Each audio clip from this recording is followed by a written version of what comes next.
Hello, gamers. Welcome to the Christmas Clash. We have two little Christmas elves with me today. We have Christmas elf Kyle and Hello. Christmas elf Callum. Nice. And yeah, we thought we'd do a couple of games just to help tie you guys over for the holidays. Today we're going to be doing an Aurora versus Zen game. And yeah, I mean, are you guys ready? Hell yeah.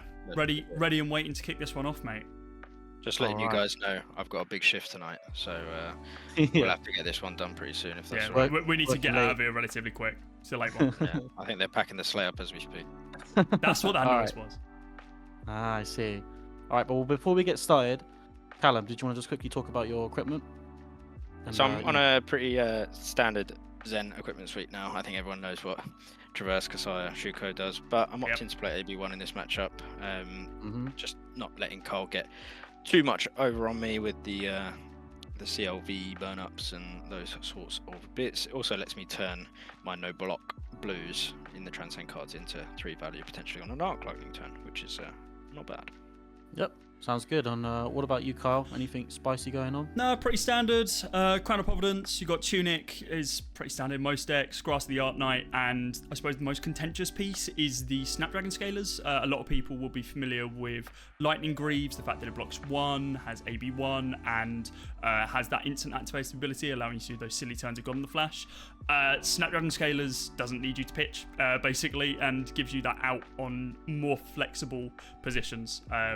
So yeah, just kind of think that's better right now. We see that I'm on Pudding Tam's list right now, giving this one a test from Kuala Lumpur, and he did really well coming second at that event. So thought I'd give it a shot, and I'm liking it so far. Big Fat 6 from Callan on a CNC, turn 0. I'm only going to block 3 here though. Aurora doesn't usually block too well, but I did have the ability to be able to block 5, but being able to play a CLV out after blocking 3 and then making an embodiment with Aurora, I think is kind of the high roll I need to be able to get myself in a good position against them. Yeah, that seems worth it. 100%. Yeah. Yeah, so like I say, I'm trying to filter those red combo cards back into my deck. Yep. Get the CNC out of my hand and arsenal a Transcend Enabler, arsenaling the Wind Chakra here, which is a bit of a non-bow, as I have griped with before, with Grain that tips the scale, which is the Transcend card that my deck has chosen to give me here. But hey, we'll make it work. He always does, this bloody Zen. Yeah, consistent. Starfall for 1. Haha, teehee. Never actually won this card, is it? Let's be honest. Instant speed, electrostatic discharge, be able to bump it up to 2, giving it go again, and because of that damage now, drawing from CLV, pitching away a lightning card as well. So we're going to be seeing CLV around for at least one more turn, unless something dramatic changes, but that's not going to be happening here. We drew a Flittering Charge, which is pretty damn good at this point, just be able to extend. Yep, so Carl's got a good chunk of damage coming my way this turn. Looking at a 2-block in my hand, looking at a no-block blue, I'm thinking I'm not going to be able to block this Channel Lightning Valley trigger out, so I'll give it to him early, get more information on what's coming in the turn, and fortunately for me, it's just damage to the face. It's a lot, yeah. Zen is happy to not block a certain amount, but... Yeah, I mean, and you'll see later on in the game, I might be blocking a fair bit. like we said, it all came from that first turn CLV establishment, right? Getting an extra card out, so taking 3 damage here. Carl has been able to establish quite a hefty clapback on his first turn. Yeah, it's a big board. It's a big setup. Yeah, pressure's coming in, hot and heavy straight away. I'm thinking I'm going to need to transcend pretty quick. I'm going to need to get that chi in my deck ready for a potential Zen state later on in the game. Oh, lovely. So we're going to play the Wind Chakra here. It is unfortunately, like I say, only going to be 1 value because I can't transcend straight away off of it, not having an active attack on the chain at the time the card is played. Following up with 100 Winds. So just going to try and get in for some reasonable damage. We'll see what we can do. Yeah. One of the big benefits of Zen's hero ability, being able to go and find any card in the deck, basically means most hands are pretty functional. So. Yeah, especially where 100 Winds is coming in. I mean, it's like, I could do 100 Winds for 4 off the back of this if I really wanted to. Yeah, this is interesting. I suppose a lot of a lot of Auroras would usually like just snap blocks this and say, nah, I'm just going to take 3 and continue going. I think I had a surplus card here. It might be a God in a Flash in my hand. I believe I drew another one, and it's like, actually, I just kind of want to just eat it. Yeah, just like I'll eat this damage and see what I can send. You grains this, tick it up to 4, so the block would have been a little bit ineffective anyway. Damage still would have gone through, but I mean, this is just send things, right? Hunting for what's that? Chase to tail, pretty standard. Yeah. Nothing really disruption or like on hit effects is really being applied to you here. It's just damage, and you can kind of predict once Callum activates Zen, you can kind of see where the rest of the turn is going. So you can kind of calculate the amount of damage you're going to receive and look at your hand and basically, equate to whether that's worth it or not. And most times it's fine to just not block, right? Because you're Aurora. So she doesn't block is basically what it comes down to. Though the decks are beginning to put a lot more of these 3 blocks in. Static Shock, we know that E-Strike's been the list for a while as well. It's yeah, they block 3, they just have so much more offensive value. And that's what you're seeing here, right? Like, Callum's kind of storming off a bit here. It's been a hell of a lot of damage. I'm down to 21, and we're on turn, what's this, 2 for you? First entire turn cycle of the game, I suppose. And I'm just like, yeah, okay, I'm just going to see what I can do. Burn Up Shock coming out, just see if we can threaten the card draw from that shock. But I do get a card. Let's go. So here's what we spoke about earlier with the reason to play Tide Flippers in this matchup. You get to turn any blue in your hand, which sometimes doesn't block. So you get to turn the blue in your hand into some damage prevention. Look, I'm not expecting to be able to block out this Burn Up Shot completely. I'm not expecting to be able to stop this Channel Lightning Valley. There are tools in the deck at this point that can help me do that with cards like Flick Flack and cards like Wax On, so making my deck a little bit more capable of preventing these big turns from Aurora, but not having those tools available to me right now. So here I'm willing to take the 1 over the top because I've got resources floating, so I might as well make use of them by trying to AB some of this burn up damage. This is one Carl is still looking at a 4-card hand here, though, which is pretty terrifying. I am, this is one of my favourite combos in Aurora. Entwined Lightning, being able to bounce it back with Electrostatic Somersault, and then play it again with another Lightning card you have in your hand, because, I mean, hey, you're Aurora, you've probably got 4 or 3 Lightning cards in your hand. And this is what we're seeing here, right? We're seeing an Entwined Lightning, which had native Go Again from the embodiment, and now getting a fused Go Again. And now we're continuing to go once again, this time with a Static Shock, with a Lightning Press, bumping it up to 7, dealing 8 because of the on here. Damage. It's a pretty decent return, and now I get to Arsenal card here as well. So we're in a really good spot. This is haymakers after haymakers from both of us, though, Callum, right? Yeah. So, like I say, Carl gets pretty much all the tempo here. He gets 3 of my 4 cards. My hand had 2 Breed Angers in it. It didn't function too well. But notably, I did get 3 value off of that blue that I pitched, and it wasn't an Arc Lightning turn, right? I got to AB on the Burn Up Shock. I got to AB on the Burn Up and the Shock. And I got to AB on the Static Shock on hit trigger. So, look, there's worse times to pitch a blue. Absolutely, yeah. I mean, you guys are clearly rushing to get back to Santa's little grotto. Gotta go. The rate you guys are playing this game. I mean, this is the kind of way that these aggro mirrors feel like they go at the moment, right? You just get through those first 20 points of life, and you just chunk each other down, hold all your equipment, wait till this sort of like late mid game, and then the decisions become a little bit more tricky, and that's what you're starting to see here. We get into a bit more of a grind fest where we're both going to start saying, you know what, let's start trading resources when we really need them. You've only transcended once in this game, right? So you've transcended once, and now you've already popped the traverse just to be able to hunt that down. Is it purely because you don't see another, potentially there's not another window opportunity to be able to get it?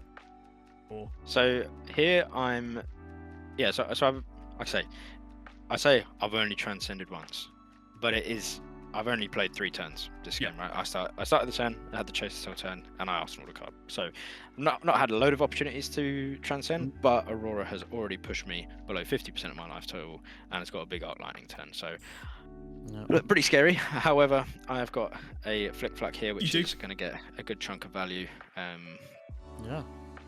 there is an argument to like pump the brakes a little bit here, considering you see the Flick Flack, but the fact that the Arc Lightning's on the chain and I'm able to get Go Again on the Entwine like for free, essentially, I think it's just worth me continuing to push here, trying to get as much damage in Arcane as I can, and then continue pushing through some physical. While that Entwine for 7 did get like pretty heavily blocked, the Arcane damage didn't. So nice turn cycle. Once again, I'm resetting an Arsenal while pushing Callum down to 8. He still has, what, a 2-card grip with a Chi in hand, so it still can be dangerous for me. There's still a lot of damage that Zen can do here. So I'm in a bit of a risky situation here now where my Traverse is gone, but my Kasaya is still up, right? So it's almost a shame that I drew the Flick Flack on the turn that I wanted to block with my Traverse, because I would have almost liked to use that Traverse for the Kasaya. Yeah. So should this game end without me making a Zen state, I'm in some trouble. You know, I'm already down to 8 life, and I have a big life lead to make up, seeing as Cole is pretty happy just to no blocks 99% of what I'm about to throw at him. Yep. Very true. Totally. Yeah, it's a shame when when you're priced in that way, right? If you pop Kasaya, not Kasaya, pop Traverse, but you drew the Flick Flack, you kind of have to play that hand defensively no matter what. But we're coming back strong here. I love seeing this. I love ninja stuff. 200 wins. 200 wins? How many? Jesus, that's a lot of wins. I took 0 on that Tiger, by the way. I'm getting 100 wins here because I don't want to pitch a card this turn, and I am effectively just trying to get that little bit extra damage out of my Shuko. I have a Tiger Swipe in hand. I only really need to activate Zen to get the Tiger. I'm just trying to trade as efficiently as I can here. Can't remember quite what I'm arsenaling here, but there's got to be a good enough reason for me to hold on to it, right? This interesting. Yeah. This is a very aggressive crown and probably wrong. We're still very early into the game. I think that all I'm looking for is like 1 additional attack. And then maybe I can probably end the game at this point. I've got a CLV which I just drew. So now getting to play that Arc Lightning in my hand. I have a E-Strike with a Lightning Press available as well. So I was kind of hedging that Callum would let this draw happen. Of course, didn't. Now I have a Lightning Press in my hand with an E-Strike and with a Lightning Surge from my arsenal. This is not ideal because Lightning Surge already has Go Again. This is, again, just trying to threaten that draw as much as possible, just so my E-Strike can get even more value. I want to make sure that I can play the Lightning Press out, so that's why we've gone for that line. Quite a difficult hand here, because realistically I'd love to be able to play the E-Strike and push for like 7, like really push a little bit more. We're looking at my grave to work out, is this worth me doing E-Strike, draw a card, then Snapsing? I don't think it is. Yeah, a blind draw. Look, Aurora top decks really, really well. Like almost every single one of her cards is 0 for 4. Some of them are 0 for 4 Go Again almost natively at this point. So just pushing 7 really here is great use out of all of your blues, right? Especially on every single lightning turn. Yeah, totally. Yeah, if you to activate Grasp here and swing sword. Yeah, if I'm not mistaken, I'm pretty sure I swing sword here by pitching the E-Strike. Never mind. Nope, I lied. Just straight up lied. So I E-Strike, draw a card, seeing that I have a 0/4 that I've drawn, so now I activate the snaps, even though it's getting full blocked for that 1 arcane, and then I can threaten another 4, which is, again, what you've got to sometimes look for is, can I get a random 0 for 4 just to be able to come in? And while it's not lethal, it's pushing a lot more damage, and Callum has to respect it. So I'm trying to keep my life total as high as I can here. Like I say, I had that nice little wax on earlier in the turn, getting a 5 block onto that 7 power. Lightning Surge, double CNC hand there from me. So I'm going to try and hope that Aurora has a little bit of an off turn here with a 4-card hand. No embodiment, no arsenal, no channel Lightning Valley. And I'm just going to go, right, let's put that as part of that CNC in arsenal and hope that we can keep a card or 2 to threaten some disruption back at goal. Absolutely. Yep. Totally. I think I might have missed a CLV draw that last turn. I could be mistaken. There was 1 point of damage that went through at the end. I can't remember if I drew from the CLV. Either way, don't think it really matters at this point. I'm just pushing through damage as much as I can. A really inefficient use of Electrostatic Discharge there, but I need a lightning card just to be able to swing for 2. I need to be threatening damage as much as I can at this point. And is that somersault or discharge? Somersault, sorry. So actually that's essentially a 0 for 4, which is just not able to do anything. You can play it without a target, but it's not ideal. But I need to do it so I can have an Aurora activation, just so I can do a 0 for 4 go again into potentially a 0 for 4 go again at the end here as well. Yeah. Well, I mean, at this stage of the game, any 4 breakpoint, it is going to be threatening to Callum. So absolutely, you got to get by as much as you can, right? Oof.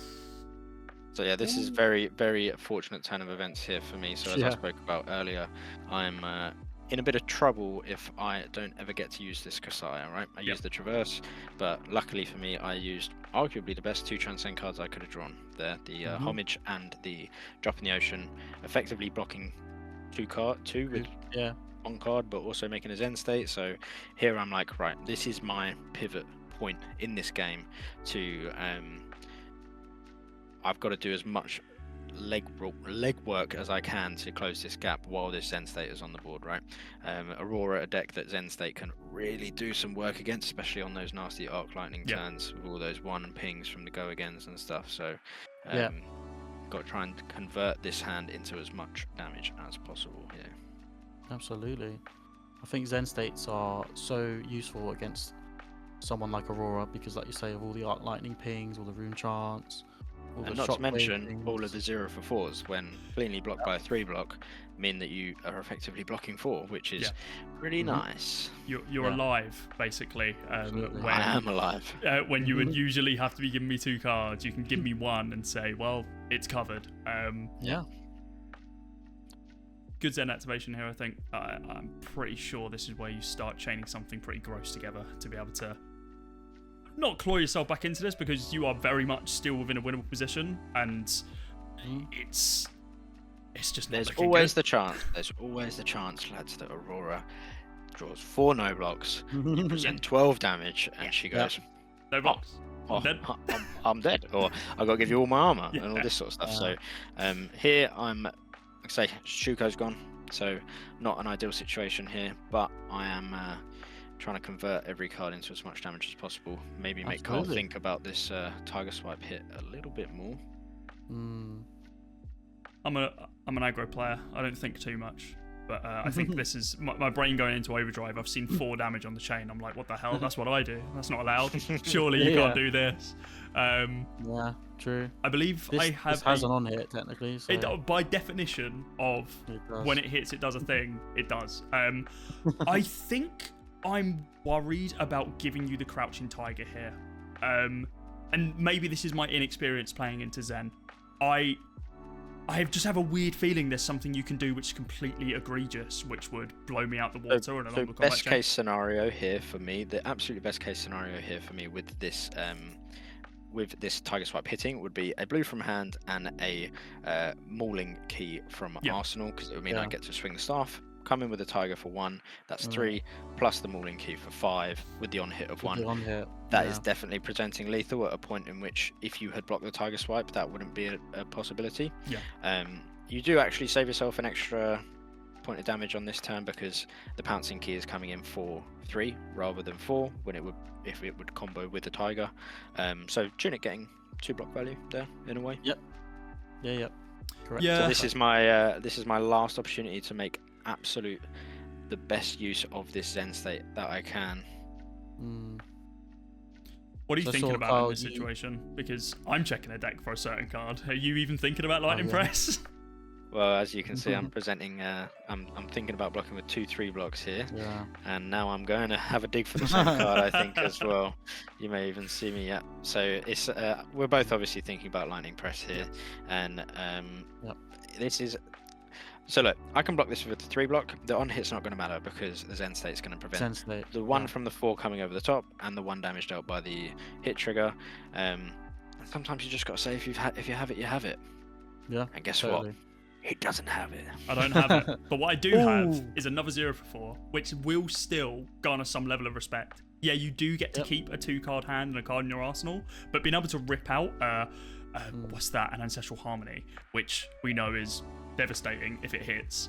And an aspect Tiger Body, which I think is such a good card in Zen. So you see me just yeet the Zen State off the board. I'm sick of seeing it. I'm so sick of it. Yeah, Zen State is not Zen State, sorry. Aspects of Tiger Body is an absolute sleeper as one of the best combo cards in the deck. Absolutely turns on all your Chase the Tails. I think we saw in the recent Nick Butcher Zen list when he was playing cards like Harmony of the Hunt. I think he might have even been playing Tiger Form Incantation as well. These cards just generating loads of tigers. Doesn't matter if they block 2. The tigers are so valuable to get these combo lines off that look, sometimes you got to sacrifice some card quality to ensure that your turns are as powerful as they can be. Yeah, and it makes your weapon better, right? Oh, yeah, 100%. There's so many things, so more tigers. So here I have done the Zen thing. I've pitched one of those cheese early, and I've shuffled it back to the top of my deck. So look, what can you say? I've only transcended 3 times this game, but I think I've activated Zen like 4 or 5 times. It's just that easy. Things about that guy, eh? Just that easy. Imagine if you shuffle the deck even more with cards like Bonds of Fans. Anyway,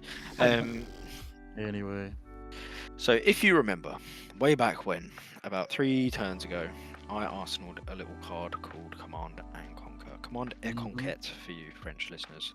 That is still there. So I am looking for a way to convert my hand into the most damage possible. And Breed Anger might not be the first thing you think of, but it's a 1 for 4 go again. 1 for 4, yeah. That's some damage. Do you like breakpoints? Do you like breakpoints? I do have to read this card to see if it has an effect which I care about, and I don't.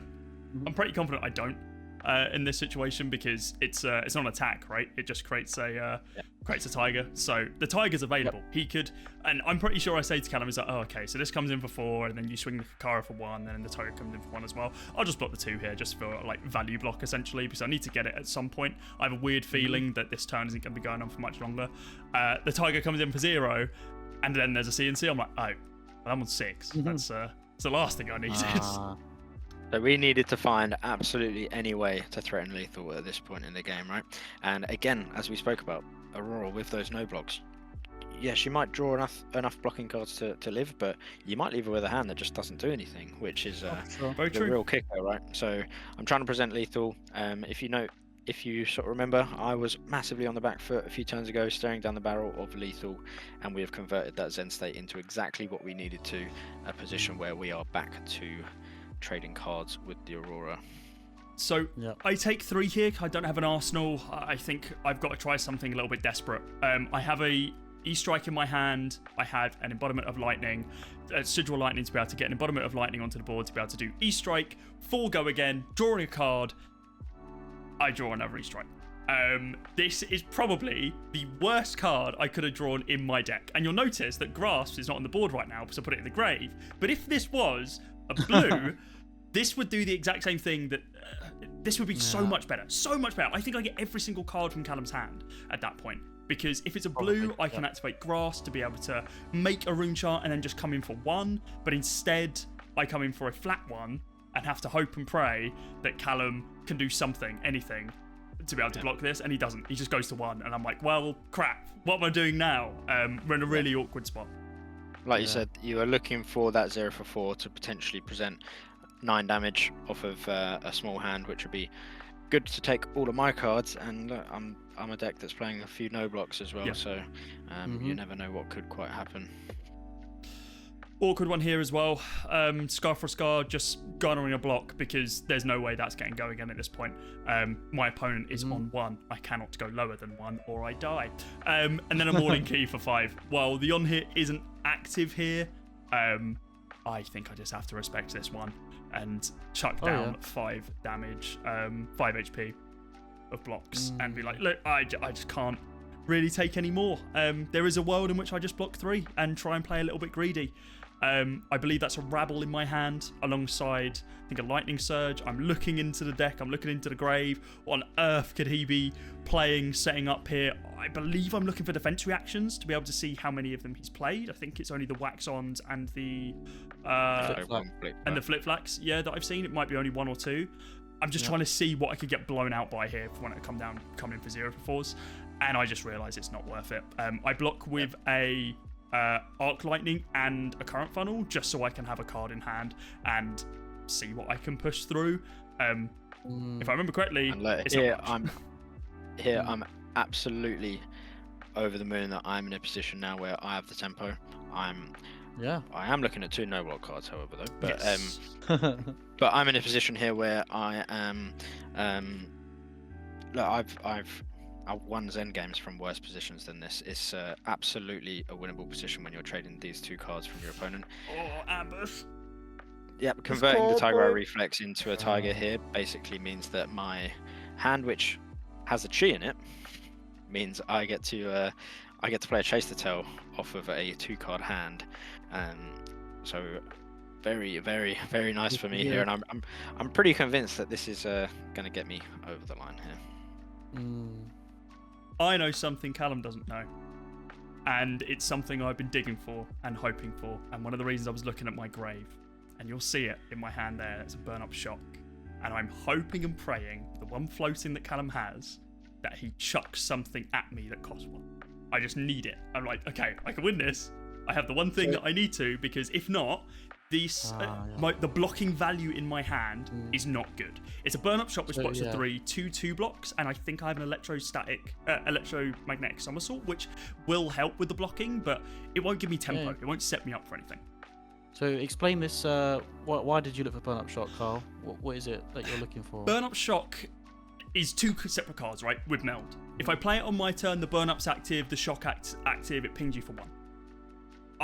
The shock side of things is a lightning instant. I can just ping you for 1 arcane. I know that Tide Flippers is still available. It's something I really need to be cautious about right now, because if Callum gets anything that doesn't use that 1 resource, I'm fine, and well, I'm probably screwed. But I see something that I'm pretty happy about, that being a Chase the Tail, which costs 1, and I go, cool, in response, burn-up shock. And look, here I am, sat here thinking, I get 2 Tigers, I get to play a 2-card Chase the Tail line. There's no way I don't get every card here and subsequently win the game. But look, I missed the shock. I didn't think about the shock here. So maybe there's a world. Maybe there's a world where I get a 0 cost, like a pouncing key or something. But you can't really turn down the 1 for 7 value. That is, it's pretty high value, right? Chase here, so but it's similar to the position I was in earlier in the game, where you just kind of have to say, if you have it, you have it. And I got lucky earlier on. They didn't have it at this point in the game. They have it.